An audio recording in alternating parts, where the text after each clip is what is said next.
Oh, it's you. What brings you all here? Hey, we're just having a look around. I'm here to update myself on how things are going here. Oh, the Fatui are here too! Let me introduce you. This is Mr. Garunt Snezhevich.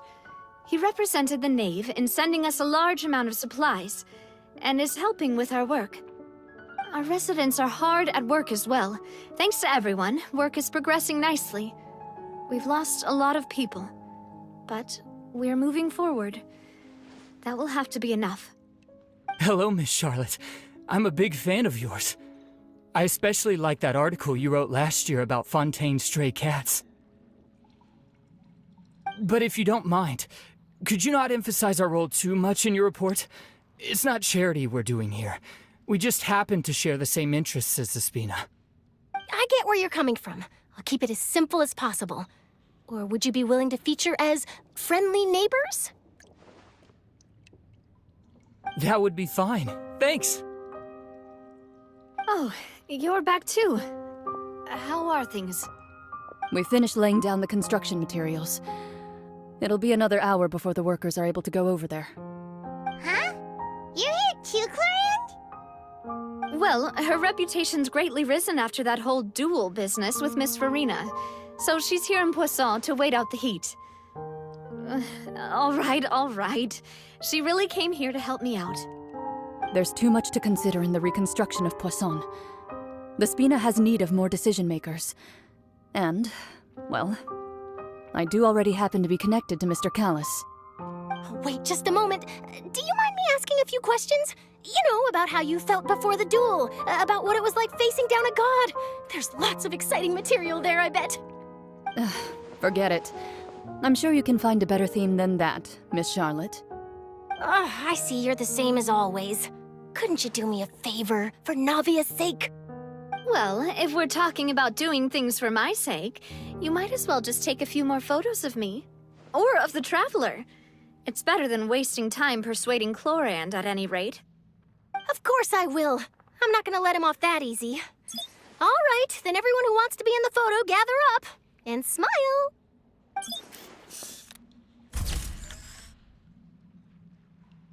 How did it go? Was it a good shot? Did Paimon look cute in it? Not bad. Your addition really helped the composition of the picture. All right, hang on a moment. Let me snap a few more shots.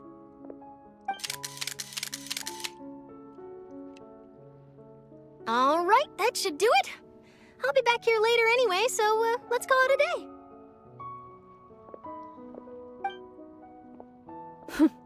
You're very quick. Speed is of the essence when it comes to the news, and freshness is the key. Also, not to brag, but I'm pretty good at building connections. Who knows? I might eventually get that interview with you after all, Miss Clorinde. Wow, you really do have that never say die spirit. I'm impressed. I'll hazard a guess that this is how you got that interview at the Fortress of Maripede. Whoa, you're well informed. Let me make a guess too. I asked Sigewinne, who told Monsieur Neuvillette, and he told you, right? That's a very complete information chain. In truth, all Monsieur Neuvillette asked me was, when did the Fortress become so friendly towards the media? I told him that it was best not to speak too soon. There's no guarantee that Wriothesley will make a personal appearance. You're right. I've got to treasure every moment I have with them. In which case, I'll be making a move first. Stay safe now, and tell me if you hear anything interesting. I'll treat you to afternoon tea in exchange.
guess we're here again, huh? There's a real nostalgic feeling to this place. Looks like you've been missing us. Duke! Did you come all the way to the entrance to greet us? Of course. I'm here to welcome you and our dear Miss Charlotte, whom our good head nurse recommended to me. It's an honor to finally meet the much-rumored Duke. Thank you for consenting to my visit to the fortress, sir. No need to thank me. But that said, I shouldn't be the focus of your interview. I trust you recall our agreement? Of course, of course. All right then, this way.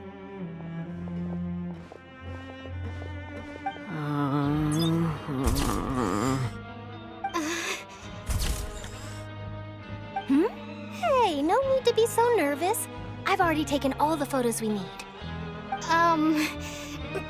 Miss Charlotte, do these pictures really need to be published on the cover of the Steambird? It would seem that Miss Lorvine doesn't want her face to appear beside that of Mr. Jurier, Sir, please don't say things like that. But it looks like dear Mr. Jurier denies it. Might this interview be very important to you then? No, I just... This is my first time being interviewed, and I'm very thankful to the Steambird for... Now, I might not look it, but I actually did meet Mr. Edwin once. And I'll be honest, I enjoyed chatting with you more.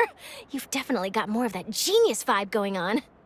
The boat that brought about a miracle, the ark that saved the people. Why, you recreated a myth back there, like an emissary of legend. Still, if I might ask, where's that flying ship now? Huh! Looks like Charlotte's trying to get herself another exclusive scoop. I have to apologize, but that ship is presently in the bowels of our factory. I'm afraid it won't be easy for you to get a shot of it. Really? Well, then in that case, could I have an interview with you to make up for that loss? You already know my answer, I'm afraid. Best you interview our head nurse instead. Or perhaps you'd like to take another photo of this couple of researchers? Did you really have to use the word couple? Well, then, 2 solo photos will do. Is my hair messed up? Please, someone help me have a look. Things sure are getting pretty lively here. We've seen this kind of thing before. Oh, seems like everyone's here. Would any of you like to try this new drink I came up with? Ah, Sigewinne. Hey, Miss Charlotte. Why don't you, take some pretty photos of our head nurse? Sure. Come on, Miss Sigewinne, over this way. Let's find a brighter spot. Huh? Sure. Do I have to smile? So, how have things been at the fortress? Same old, as you can see. Fontaine's undergone some changes, but this place is still more or less the same. Other than that flying ship, it got a tad too much attention, I think. That's why I decided to let the interview go through. We should direct more public opinions toward the behind-the-scenes heroes. Am I right, Mr. Jurier? Miss Lorvine? You're too kind, sir. I believe that you too should have your day in the sun. Not that you would want that, which is a pity. I'll just leave the spotlight to you two.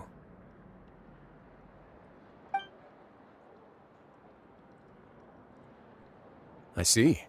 Lots of things happened that day, huh?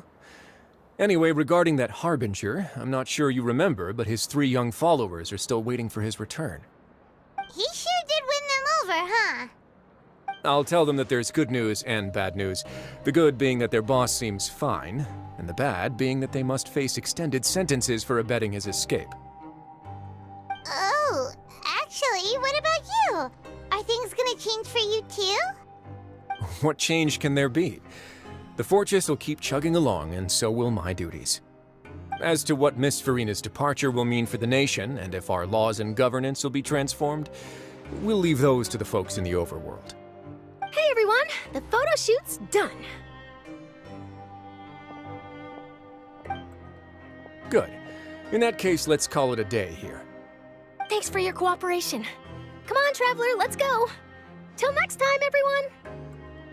There'll be a next time? Maybe. Who knows? I might write a story about the underwater factory next time. Until then... All right. Last stop, the docks.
Navia mentioned that she stayed in touch with Lyney and the others after working together.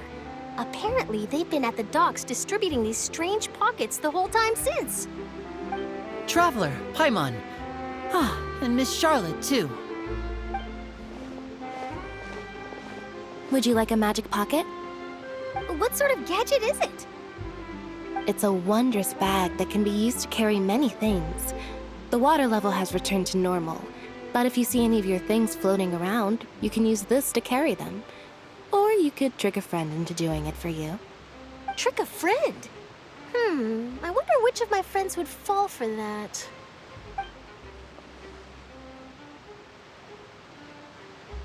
You could just make a friend like Furina here. Isn't that right, Furina? Is this what you meant by, I'll help you make some more friends? To be honest, that sounds pretty sweet. Could I have your contact, please? Sure. Please, write down my address. You sure are working hard to help Furina socialize. He was the one who proposed doing this. He even wants to assist in our magic shows. Yes, I was planning to first introduce Pear as an assistant, and later Furina himself. In the future, I think we can leave underwater escape magic to him too. That said, would anyone want to see a diver escape underwater? Oh, it'll work out. Every journey begins with the first step. He'll become a part of our show eventually. Lynette, could you come over? Miss Charlotte says she wants to take a picture of us. Got it. My, that Charlotte is rather perceptive. She got rid of everyone the moment she realized I had something to say to you. So, how have things been, Traveler? Father says that you did a great deal during the latest events. She's very grateful for your contributions to Fontaine. That's all right. We were more than happy to help. So, what's she doing now? Oh, I guess you haven't heard. Well, after Lady Furina left, Father and Monsieur Neuvillette opened negotiations, during which he gave Fontaine's Gnosis to her as a diplomatic gift. A diplomatic gift? A Gnosis? Yes, I was quite surprised at first myself. But when I thought it over, there were actually a number of things going for it. It could have been done as an apology for the incident with Lord Child, or as thanks for his help in tying the all-devouring narwhal down. Furthermore, Father did also lend significant aid to Fontaine and Poisson. Well, that's true, but this is a Gnosis we're talking about. Doesn't this seem a bit irresponsible? I would agree, but I've also heard that it seems that Monsieur Neuvillette has had a significant change of heart regarding the matter. So there's some reason for this that only Neuvillette knows about? I suspect you'll have to ask him about that yourself. Ah, yes, speaking of which, I did see him strolling around the entrance to the Fortress of Meripede a while back. Isn't he real busy and stuff? Paimon didn't think he'd have the time for that. But back to the topic. The Gnosis was given to the Knave, right? What about Child? They say that he's returned to Snezhnaya to recover from his wounds. I hear that the recent disaster really did a number on his health. That's true. When you think about it, we've had loads of run-ins with the Fatui. To think we'd be allied with them this time. So shocked by such a simple switching of sides?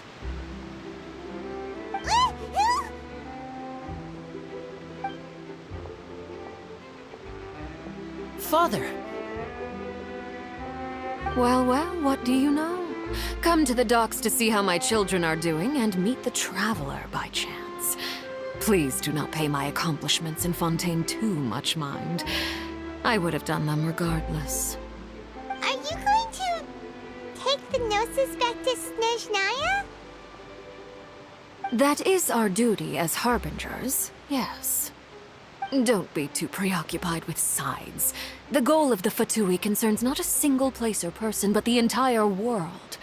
With such a grand goal in mind, it is inevitable that we must wear many masks. Switching my masks is something I've always done. Well, that depends on many things. No one truly knows what the future holds. What good is honesty if you can't rely on it forever? As for you, I very much look forward to our next collaboration. Good things cannot be achieved alone, and you've proved yourselves to be great partners. A vision? All right. I'll remember to return it. Thank you for keeping it safe for him this entire time.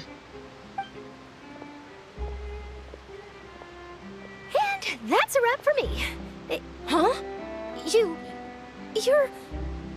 Greetings, Miss Journalist. Hello.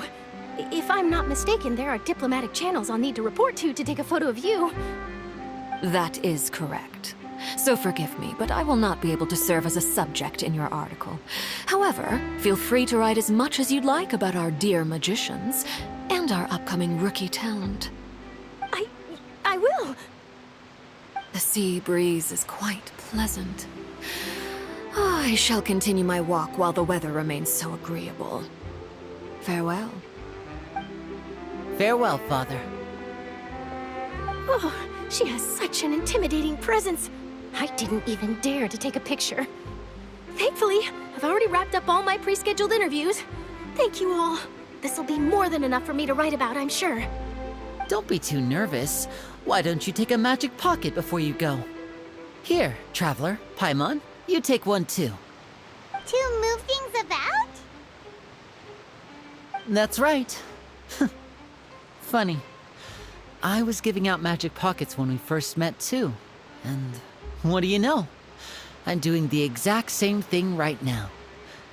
So many things have happened, but the pockets are still the pockets. I guess this must be life.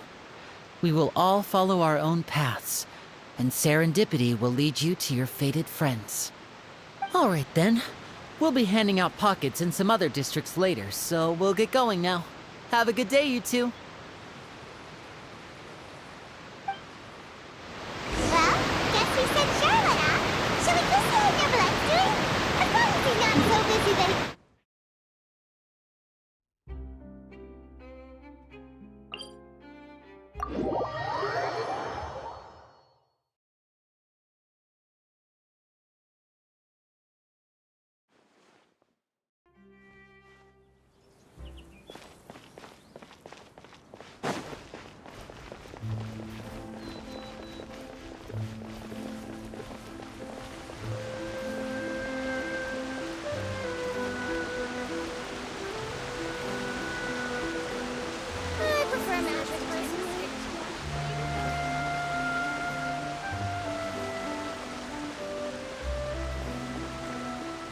The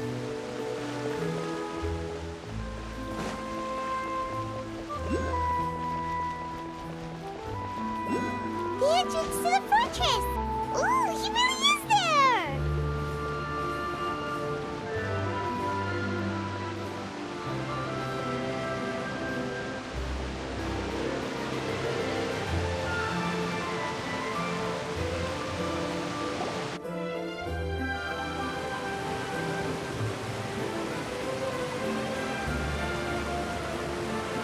So, you really are here, Neuvillette! Paimon didn't think you were going to have free time this hour of the day. Really? Oh, I suppose you must have met Mr. Lyney. He took the time to greet me earlier when he passed this way. In any case, you came at a good time.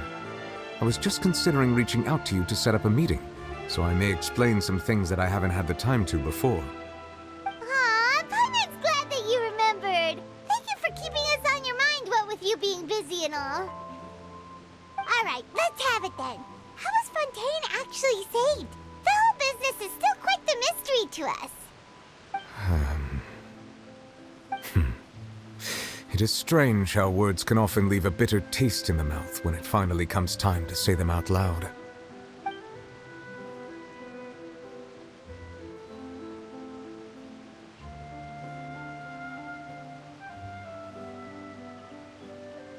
Whoa.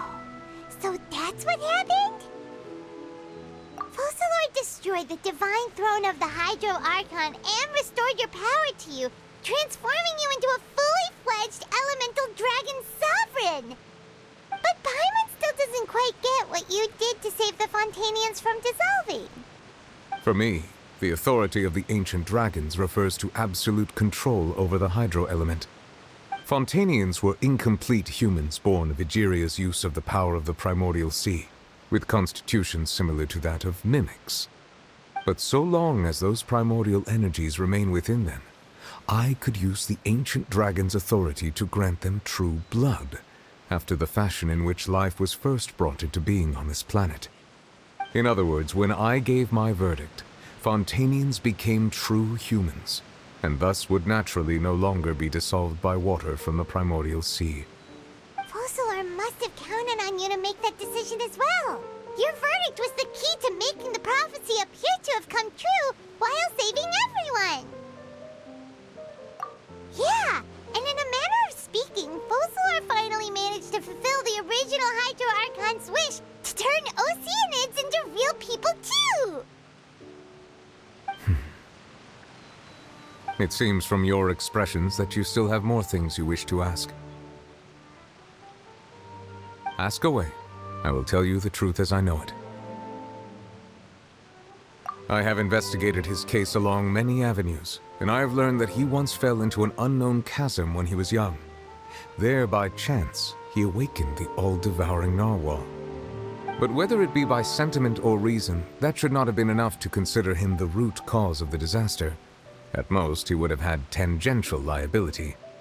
As for the judgment passed by the Oratrice during the trial, whether it was due to that liability by association, or Focalor deliberately using him to buy time for us on the assumption that he would be able to hold the creature off, I cannot say. Guess Focalor had Fontainians in mind the whole time. In the end, it was thanks to her that they finally became real humans. Hang on a second. Paimon suddenly got another question. Back when Fontainians hadn't yet become real humans, were the children they had also transformed Oceanids? Life has always flowed like water. Do you recall how Fontainians would often come to the Fountain of Lucine to pray for children? Yeah, Lynette said the fountain is where all the waters in Fontaine converge. In truth, even those couples did not know that such prayers were no mere custom, but instead a form of ritual. Those Oceanids who were blessed within the spring water would later descend as new humans in the coming months. Paimon sorta gets it now. Either way, seems like this ritual won't be of any further use, but it'll probably live on as a local custom. Ask away. I will tell you the truth as I know it. Yeah, about that. Wriothesley said Furina has already left. What's that all about? Ah, Lady Furina. The people are only aware that her death sentence has not been carried out. She abdicated the post of Hydro Archon and left affairs related to that title to me, before leaving the Opera House. I related Focalor's words to her faithfully and completely. After hearing them, she seemed neither saddened nor comforted. She simply said that she was tired and needed to rest. Having said that, she then packed her things and moved out of the Opera House, not unlike how an ordinary person might. But she's still got a place to stay, right? You need not worry. I will make arrangements to ensure that she will not want for food, clothing, board, or travel. In truth, I am somewhat happy for her. The wear and tear on her spirit will, of course, take time to heal. But now that she no longer has to play the role of Focalor the Hydro Archon, she can finally lay down her burdens and lead a normal life. What about you then? What are your plans now that you've regained your full powers as the Hydro Dragon? After Focalor passed on, the Oratrice also ceased to function. This matter will directly affect our trials. After much careful consideration, I've decided to take over its role in our courts. From now on, I shall hear cases and pass verdicts by myself. Looks like you're still considering stuff from the perspective of the Udex, huh? As an elemental dragon, there are indeed many things that I must do. But this power and this duty, in a manner of speaking, you could say that both were granted to me. As such, before I attend to my other responsibilities, I must first and foremost continue to serve Fontaine as its highest judge. The duty of the Hydro Sovereign and the duty of the Udex shall coexist within my person. Additionally, the Hydro Archon's departure has brought about another problem, which is that the Opera House shall no longer produce indemnitium. That's true. That power was derived from the people's faith in the Hydro Archon, wasn't it? Wait, but the various mechs and machines in the city are all still okay. Where are they getting their energy from? As I am now, I have full command over New Musia, and it can serve as a complete substitute. Another reason why I cannot quite leave Fontaine immediately. Wow. This ancient dragon's authority stuff is really quite useful, huh? Ask away. I will tell you the truth as I know it. Oh, that's right! They say you've given it to the Knave as a diplomatic gift or something! Leaving aside their intentionality, the two Fatui Harbingers have indeed done much for us during this crisis. Their sole remaining goal in Fontaine, at least at this point, would seem to be the Gnosis. The Oratrice has ceased to function. The Hydro Archon's divine throne is now no more, and I do not need the Gnosis's power. As such, it has lost all meaning for Fontaine. If the Fatui have impure designs, then we might as well accede to their request now, and avoid unnecessary conflict. What complicated considerations! Paimon thought you were just giving it to them out of gratitude to the Knave and as an apology to Child. Ask away. I will tell you the truth as I know it. You will soon be heading to Natlan, I presume? I'm afraid that I have little talent as a travel guide, so all I can do is tell you what I know about that land. As far as I'm aware, Natlan can be said to be a nation of dragons. A nation of dragons? You mean like you? No, I suspect that I would not find myself welcome there. Unlike ancient dragons such as myself, the dragons of Natlan have undergone long years of development and evolution. Large numbers of them have entered a form of coexistence with humanity. Natlan is also the nation of war. War ravages those lands like an undying flame. There is one other piece of information I got incidentally from my negotiations with the Knave that I believe may be useful to you. The Harbinger known as the Captain has thrown his hat into the endless ring of war. The Captain. Sounds like a real tough customer. Seriously, everywhere you look, there's a Fatui Harbinger doing their thing. I suggest that you fully prepare yourself before going to Natlan. In the meantime, Fontaine's doors will always be open to you. Ask away. I will tell you the truth as I know it. Hang on a sec. Paimon's still got a question about Gnosis. When we spoke to Lyney earlier, he mentioned that your attitude towards giving away the Gnosis had clearly changed. We guessed that there might be some reason for it that only you were aware of. No wonder the House of the Hearth is the Fatui's intelligence division. They are certainly sharp. So regarding this specific issue, I was just getting ready to share something with you. What is it? In truth, I exchanged some further words with that lady named Skirk after sending you two back to the surface. It went something like this.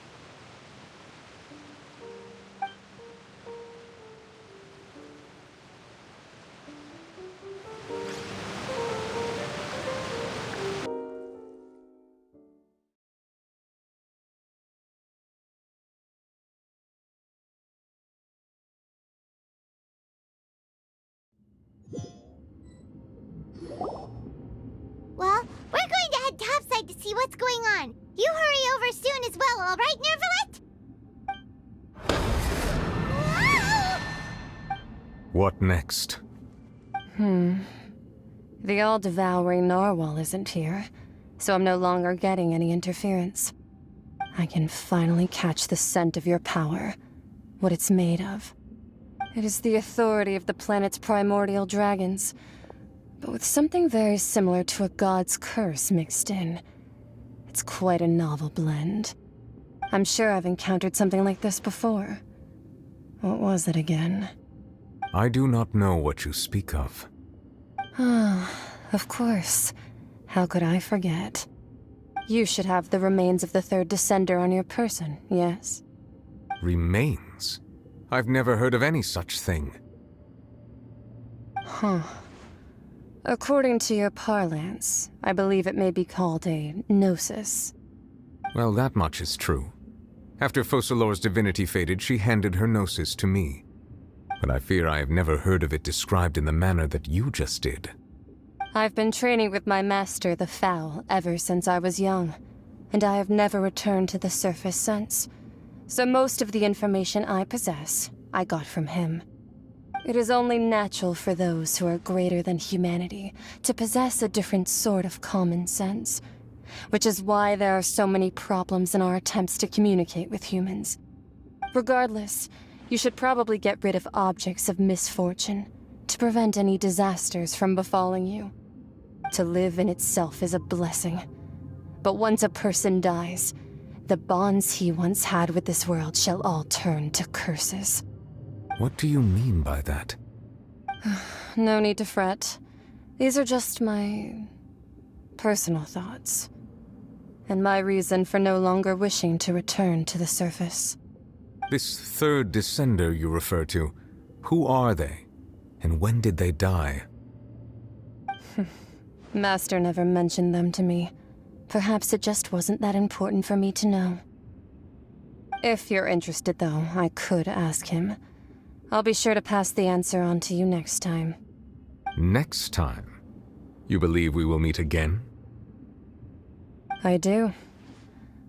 Wait. I have a disciple of my own, don't I? He can be the messenger then.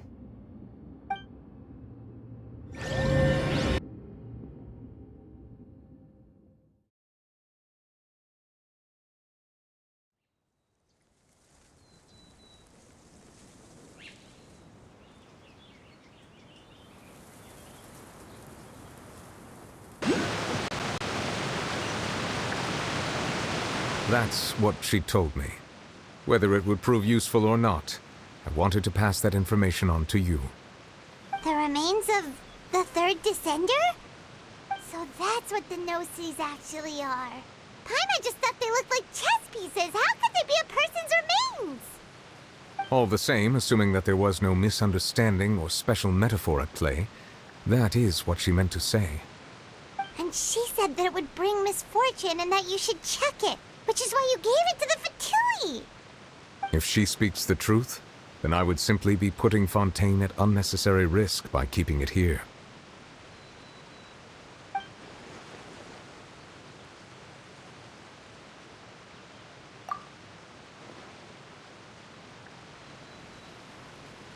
I had guessed that you might already be familiar with this concept, but I did not expect you to be one of them. That means that the Gnosis, which are exceedingly element-compatible and can even enhance elemental abilities, do indeed come from the third Descender.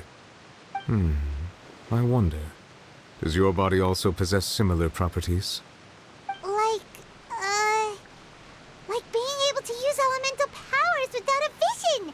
That does sort of count as special compatibility, right? No, let's not think about this stuff right now. It just feels creepy. Comparing the Traveler to the dead Third Descender and all. That's what you say, but this topic still feels like bad luck. Once Child recovers, let's get some more answers out of him. Or go look for his master and get the answers that way. I too believe it unwise to make too many blind guesses when information is lacking. The same is true of being at court. All right. Whatever the case, it seems like the crisis here in Fontaine's over for now. Yes. All of Focalor's efforts were for this moment as well. But she sacrificed herself in the end as a god, and she suffered through all those years as a human. Was that really what she wanted? I suppose that would be the mystery of a god's will. I suspect not. But once in a while, I too would guess that if wishes were like the clouds in the sky, they will one day return to the earth as raindrops. Life flows like water, and rain is the final answer. The water levels may sometimes tilt one way or another, but the rain falls fairly upon all. And what, ultimately, is the difference between the rains that fall upon all of us?